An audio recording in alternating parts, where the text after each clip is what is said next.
beginning of the film, we are introduced to 10-year-old Manny. He doesn't like to talk to people and often keeps to himself. The only thing Manny is interested in is drawing.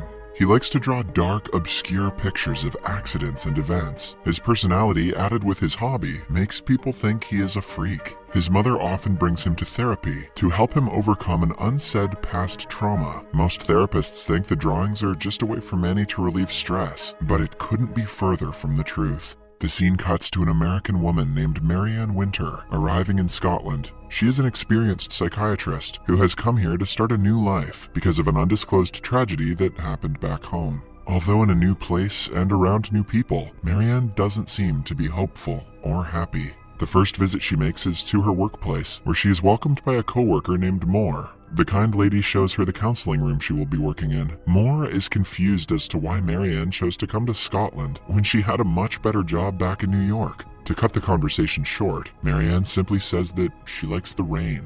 The facility is short-staffed after their previous psychiatrist was hospitalized for a mental problem. Hence, Marianne only gets a few hours before her first session with the patients. She has 2 sessions that day, but the second one is far more interesting than the first. The patient is Manny, who likes to draw dark, obscure pictures of accidents and events. Most of his drawings depict a pig in place of humans, which Marianne thinks is interesting. She tries making small talk with Manny, but he is busy drawing for half of the session, so she takes a different approach and starts talking about the drawing. For the first time, Manny speaks and claims that no one likes when he talks, so he prefers staying quiet. On being asked why people feel that way, he replies that he can make things happen.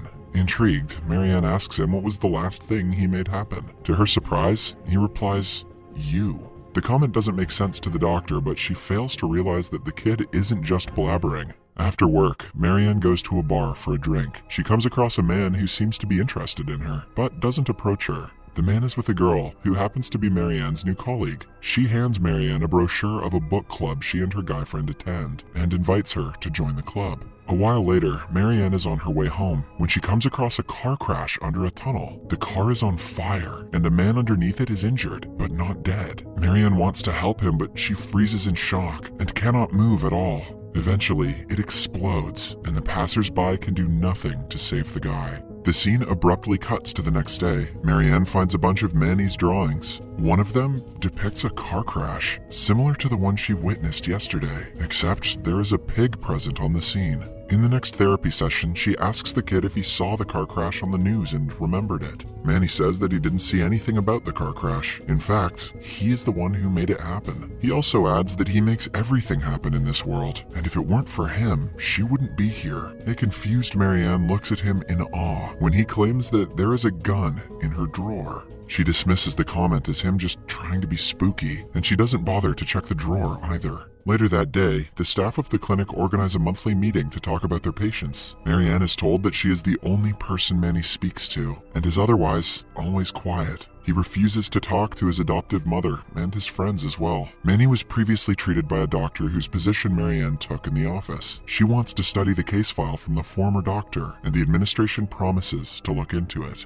In the evening, Marianne goes to the book club she was told about. As a group discussion takes place, the handsome guy from the bar catches her attention. After the discussion, she introduces herself to him. The guy's name is Kieran, and he lives in the same neighborhood as Marianne. The two talk briefly before Marianne gives him a ride to his home. Kieran takes a step forward and invites her in, but Marianne quickly declines. At night, she dreams of the time she was in America with her husband Josh. They were an ideal and happy couple, driving to a cafe one day when their car broke down. They asked for help from a man passing by in his vehicle. Everything was going well until they drove off the road and hit a tree. In the accident, everyone died except for Marianne. The recurring nightmare wakes Marianne, and she goes to the office again to work and get her mind off the dream. To her surprise, she finds a gun in the drawer that Manny was talking about yesterday. Before she can comprehend what is going on, she gets a call from a man asking her to kill him before he kills her. The person cuts the call abruptly, leaving Marianne confused. In the following scene, she meets Kieran and chats with him. The guy owns a boat, so the two decide to sail for fun. He asks her about the wedding ring and finds out about her husband's death. Marianne also reveals that she came to Scotland to run away from all the haunting memories. But so far, it doesn't seem to be working. The next day at work, Marianne tells her boss about the strange call she received yesterday. The man assumes it must be from the former employee of the clinic, McVitie. He was the psychiatrist working on Manny's case before being admitted to a mental asylum for being delusional. Since most of his reports on Manny were affected by his mental health problems, the director refuses to provide his final notes. Still, he provides Marianne with all the background information about the kid. It turns out Manny's father died in a car crash, and his mother committed the unthinkable right after. He was found in his house, severely malnourished and sick. Since then, he has made great progress and is now living with his adoptive mother. Marianne looks at the drawings again and they seem much more disturbing to her after knowing what he has been through. In the following session, Manny asks her if the gun scared her. Marianne is shocked, but she pretends to not know what he is talking about. This angers Manny, and this time he draws a drowning man and writes the name Kieran underneath it. Marianne is in utter shock because she and Kieran had decided to go sailing later today. Moreover, the kid was never told about Kieran. After the session ends, Marianne finds out that the former Dr. McVitie developed an obsession with Manny and used to spend a lot of his time in the library. Out of curiosity, she looks at the book he read and finds a note inside it. It says that Manny's full name, Emmanuel, means God is with us. Later, she visits Manny in his home and asks him how he knew about Kieran. When the kid refuses to reply, she loses her temper, which gives the kid a panic attack. Marianne notices a disturbing drawing he has made and runs away quickly. Then, she goes to meet Kieran for their trip, but he is nowhere to be found. Marianne is already scared about his safety after the drawing of the drowning man Manny showed her. She waits for him in her car for an hour, but he never shows up. After that, she goes to the book club and then to his apartment, both with no results. Upon returning home, she watches the news that says that more than 2,500 people have died in the flood that occurred a few hours ago. She freaks out and goes through Manny's drawings to find a picture of a flood with the number 25 written on top. The next day in the office, Marianne is determined to find out more about Manny. She breaks into her boss's office and is seconds away from finding the notes before her boss catches her red-handed. He has also been informed about Marianne's trip to Manny's house. He asks her to take a rest for a few days and return to work with a fresh mind. After that, Marianne goes to the mental asylum to meet McVitie. He yet again asks her to kill Manny before he kills her. Before Marianne can question him further, he leaves.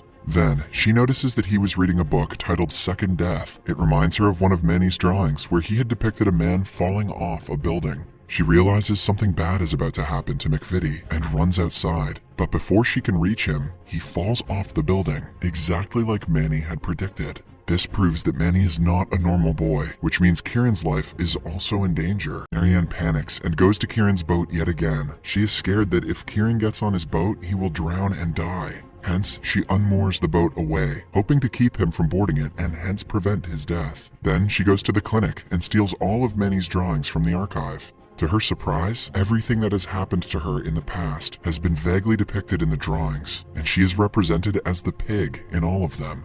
One drawing in particular catches her attention, in which a man is asleep on a sinking boat. Marianne realizes that it is Kieran, who was probably asleep on the boat that she unmoored in heavy rainfall. She runs to the site of the boat crash and finds Kieran's dead body being brought out of the waters. She had been manipulated into making Manny's predictions come true. Marianne loses control of herself and abducts Manny after the incident. She points her gun at him, asking him to reveal his true identity. She thinks he is a messenger sent by God to punish her because she is an atheist. They stop at a construction building where Marianne points the gun at Manny and asks him if she is still being controlled by him. Manny, in turn, claims that she was the one who made everything happen. She opened the drawer and the gun appeared, and she was the one who killed Kieran. Having had enough, Marianne shoots the kid dead and commits the unthinkable right after.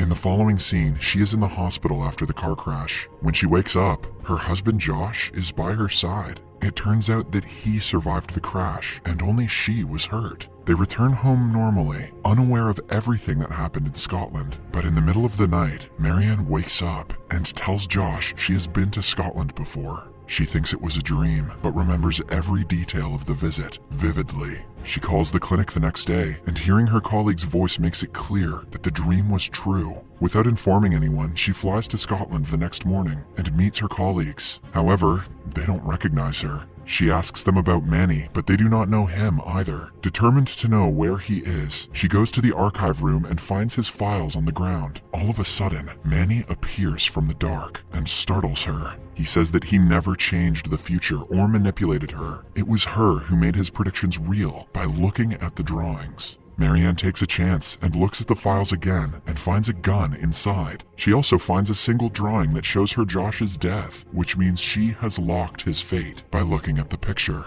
She walks outside and screams in frustration before the police arrive and take her to a mental asylum. In the following scene, Manny comes to visit her. Then, something clicks in Marianne's mind. She figures out that Manny needs her to fulfill his predictions. At the same time, Manny is also inside the closet of his house. He is drawing yet another picture in which he is visiting a pig in the hospital, like how he was with Marianne earlier. After that, we see Marianne in a therapy session. She has finally found out the meaning of her life and everything that has been happening to her until now. She knows that she only exists in Manny's mind, which is why he is able to change and manipulate her future. Manny used to be a happy child when his parents were alive. He had everything he wished for in life, but after the horrible death of his parents, he completely turned away from reality. He felt like nothing in his life was in his control, so he started to draw. It turns out that he created a false reality in his art that he had complete control over. Marianne is also a part of this reality and is not a real person.